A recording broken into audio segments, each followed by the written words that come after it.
I'm Johnny Mag with your daily comedy news. I came down to the basement to record, and my stupid dog peed all over the place. Aside from the annoyance and the cleanup, it smells. I was hoping to record like 2 or 3 podcast episodes while I was down here. I don't know if I'm going to make it. Late Night joked about Rudy Giuliani being on The Masked Singer. We knew that was coming, right? Colbert said, that's right. The criminal goon that we now know for a fact is being investigated for trying to overthrow our democracy for his idiot emperor was yucking it up on a reality show. There hasn't been anything this shocking since Lee Harvey Oswald made a guest appearance on Gilligan's Island. Now, if you're not familiar with The Masked Singer, congratulations. That's great. Trevor, once again, Rudy Giuliani ruins the day by showing people his face. Colbert, Rudy's episode hasn't aired yet, so we don't know much beyond that. Fox isn't revealing what his swan song was or which animal costume Rudy wore, though it's safe to assume he was a jackass. Kimmel, the only people who should be unmasking Rudy Giuliani is the gang from Scooby-Doo. Corden, I just think it's impressive they were able to get a member of the Trump administration to wear a mask.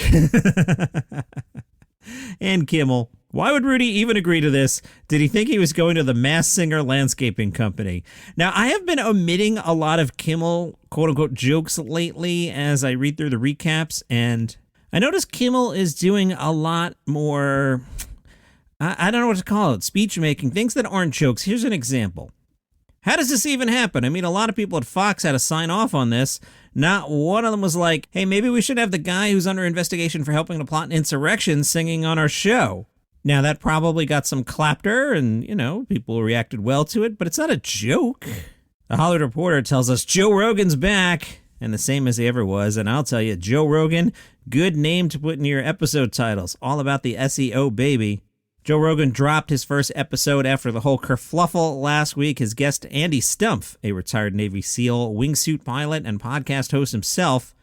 The Hollywood Reporter says Rogan, I haven't listened to it yet, I will listen to it. The Hollywood Reporter says Rogan largely avoided anything controversial. They talked about shadow banning, military culture, jiu-jitsu, sports injuries, lockdowns. Although the Spotify thing did come up, Joe said, I put out a video a couple days ago. Other than that, not much I can do.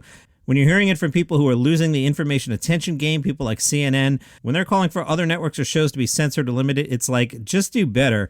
Meanwhile, Jon Stewart talked about Joe Rogan on Jon Stewart's own podcast, The Problem with Jon Stewart, the podcast you forget exists. He said Rogan is being targeted with overblown rhetoric and doesn't see Rogan as an ideologue in any way. Jon Stewart pointed out an incident where a guest corrected Rogan on something. Rogan looked it up and admitted he was wrong. Jon said Tucker Carlson in that situation never would have looked it up and would have given that look he gives to somebody like a confusion enema, like they're just firing confusion up his butt.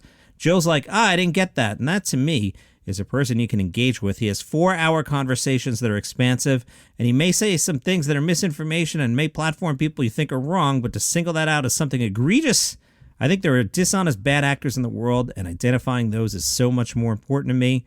For example, Eric Clapton is on platforms that Rogan's on, and he's a bleeping psycho.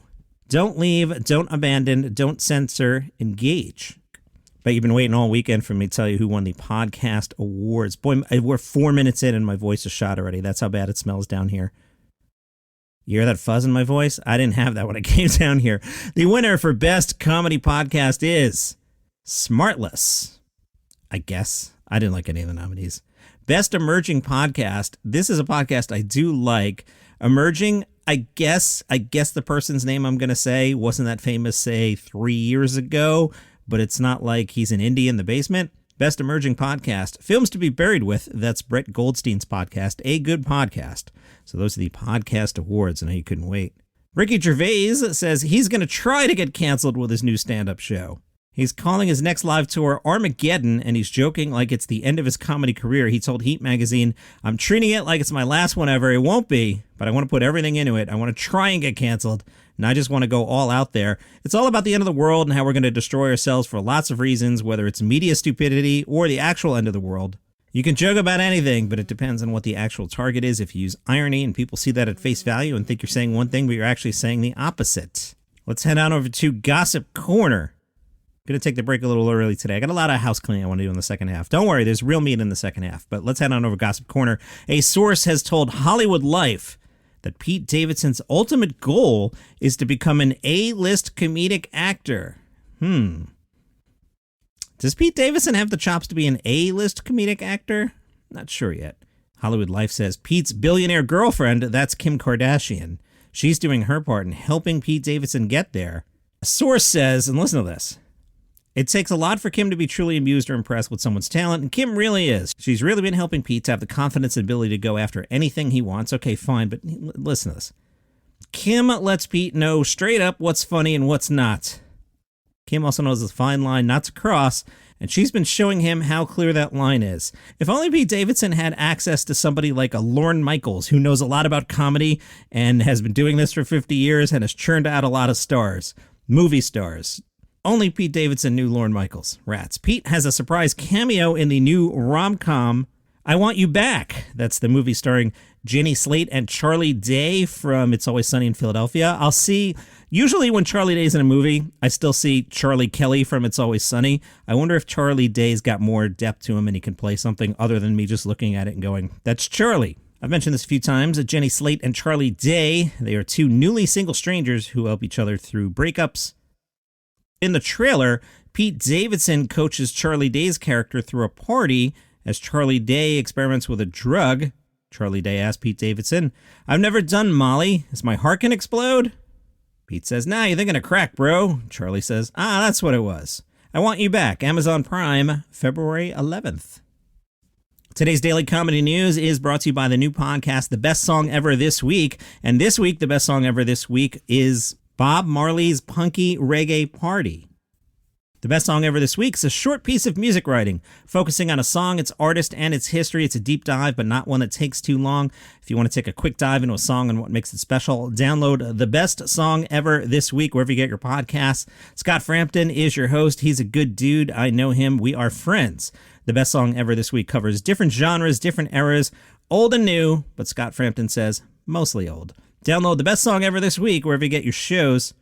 I've got more comedy news, but I want to do a bunch of stuff here in the middle. In the Facebook group, which is Daily Comedy News Facebook group, Daniel Ritchie said, hey, Johnny Mac, you mentioned you never got a chance to talk about Robin Williams when he died. How about a Saturday filler Robin Williams tribute? I'll even buy you a coffee while you do it. I wrote back, that is a great suggestion. So right before I came down here to the studio, I actually wrote not one, but two Robin Williams tribute episodes, and I could probably do a third. So my goal when I came down here was I was going to do this episode you're listening to, and then two Robin Williams episodes. But did I mention my dog peed and my basement reeks and my voice is going already? So I don't know what's actually going to happen. I also don't know, even if I record them right now, when I will get to them. Here's why. I have some weekend filler scheduled. I'll share it with you. February 12th, I'm going to do Ralphie May. Ralphie, who I knew would have turned 50 a few days later. So February 12th will be Ralphie May. February 13th, I want to cover the 30th anniversary of Wayne's World. I have that script written. I haven't read it yet. On February 19th, I have a Mitch Hedberg episode that I recorded in December. I want to share that with you. That came out really well, but I want to share it before it gets too moldy. February 26th, I have a Robert Schimmel episode that I've recorded. So we'd already be into March now. Now, later this year, I have a long trip planned. So what I might do is I might record the Robins, save them for the summer, and then share them on the Buy Me a Coffee page. And I'll share them in a way so you don't have to buy me a coffee, but you could. But that's where you'll find the episodes. I think that's what I'm going to do. I'll update you on that. Speaking of buymeacoffee.com/dailycomedynews, that is a way you can support the show. On the Facebook group, Daniel Ritchie said, I'll even buy you a coffee when you do the Robin Williams episode. And I woke up this morning and I got a note from buymeacoffee.com that said, Dan bought a large iced coffee. Nanu. Thank you very much, Dan. If you would like to support the show or bribe me to do a bonus episode, apparently that works. You can buymeacoffee.com/dailycomedynews. $5 your suggested amount, but do whatever you want. While I was doing prep for that, I saw this story, Dan. This will interest you. In Savannah this upcoming weekend, meaning February 12th, actor and impressionist Roger Kapler will be at the Savannah Comedy Review. Hop in the car and head on down, or up, or maybe you live there. In Robin, the ultimate Robin Williams experience, actor and impressionist Roger Kapler becomes the late comic genius in a one-man tribute that revives Williams' comedy characters and personality. I shared a clip of this on the Facebook group, which is Daily Comedy News Group on Facebook. Now, in the article, it says, Kapler is a veteran of the Carol Burnett Show. Come back to that. He basically transforms himself into Robin Williams on stage in a show that usually plays in larger markets and to larger audiences. And I was like, he was on the Carol Burnett Show? And I got out the Google machine. The Carol Burnett Show ended in 1978.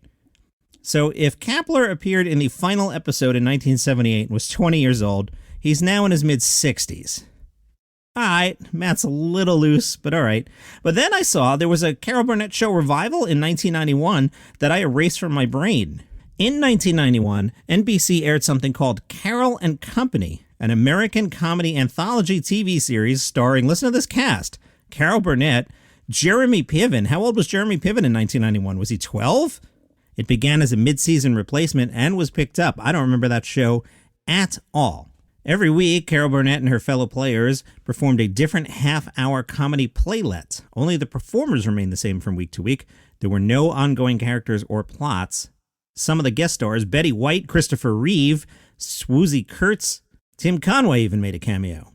The NBC series was canceled. Then, here's what we're talking about, in 1991, Carol Burnett went back to CBS for a short-lived revival of The Carol Burnett Show. That aired from November 1st to December 27th, not very long. Weekly guest stars included Vicki Lawrence, Martin Short, B.B. King, and Jim Nabors. Only 9 episodes, so that was canceled. So maybe Kapler that's doing this Robin Williams show, maybe he were on that. If he were 20 in 1991, he'd be 50-something now? Robin Williams was 63 when he passed away.